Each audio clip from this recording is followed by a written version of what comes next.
যে আমলের কারণে মানুষ 12 বৎসর নফল ইবাদতের সওয়াব পায়। তিরমিজি শরীফের 435 নম্বর হাদিস আল্লাহ রাসূল সাল্লাল্লাহু আলাইহি ওয়াসাল্লাম বলেন, আন আবি হুরায়রা রাদিয়াল্লাহু তাআলা আনহু আন্নাহু ক্বালা রাসূলুল্লাহ সাল্লাল্লাহু আলাইহি ওয়াসাল্লাম মান সাল্লা বা'দাল মাগরিব সিত্তা রাকাআতি লাম ইয়াতাকাল্লাম ফীমা বাইনাহুন্না বিসুই উদিলনা লাহু বিইবাদাতি সিনতা আশারাতা সানা।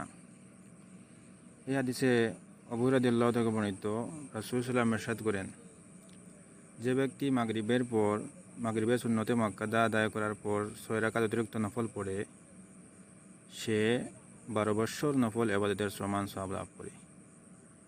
আল্লাহ পাক রব্বুল আলামিন আমাদেরকে এই আমলের উপরে চিরস্থায়ীভাবে অটুট থাকার তৌফিক দান হোক। আমিন।